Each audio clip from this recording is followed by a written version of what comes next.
ತಂದೆ ತಾಯಿ ಋಣದಲ್ಲಿ ಬಿಟ್ಟರೆ ಬೇರೆ ಯಾರ ಋಣದಲ್ಲೂ ಇರಬಾರದು. ಯಾಕೆಂದರೆ ಸಮಯ ಬಂದಾಗ ಎಲ್ಲರೂ ಹೀಯಾಳಿಸಿ ಬಿಡುತ್ತಾರೆ.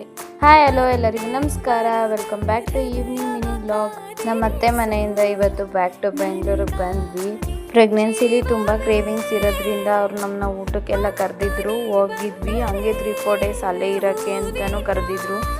ಹಾಗೆ ನನಗೂ ನೇಚರ್ ಚೇಂಜ್ ಆಗುತ್ತೆ, ನನಗೂ ಮನೇಲಿದ್ದು ಬೇಜಾರಾಗಿದೆ ಅಂತ ಅಲ್ಲಿ ಹೋಗಿ ಟೈಮ್ ಪಾಸ್ ಮಾಡಿಕೊಂಡು ಎಲ್ಲರ ಜೊತೆನೂ ಮಿಂಗಲ್ ಆಗಿ ತುಂಬಾ ಖುಷಿಯಾಗಿ ಇದ್ದು ಬಂದು ತುಂಬ ಚೆನ್ನಾಗಿ ನೋಡಿಕೊಂಡ್ರು.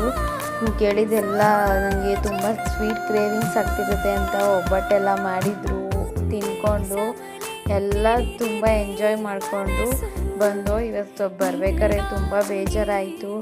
ಏನು ಮಾಡೋಕ್ಕಾಗಲ್ಲ, ಬ್ಯಾಕ್ ಟು ಬರಲೇಬೇಕು ನಮ್ಮ ಮನೆಗೆ. ತುಂಬ ಇಷ್ಟ ಆಯಿತು. ಹೀಗೆ ಸಪೋರ್ಟ್ ಮಾಡ್ತಾಯಿರಿ. Thank you for watching.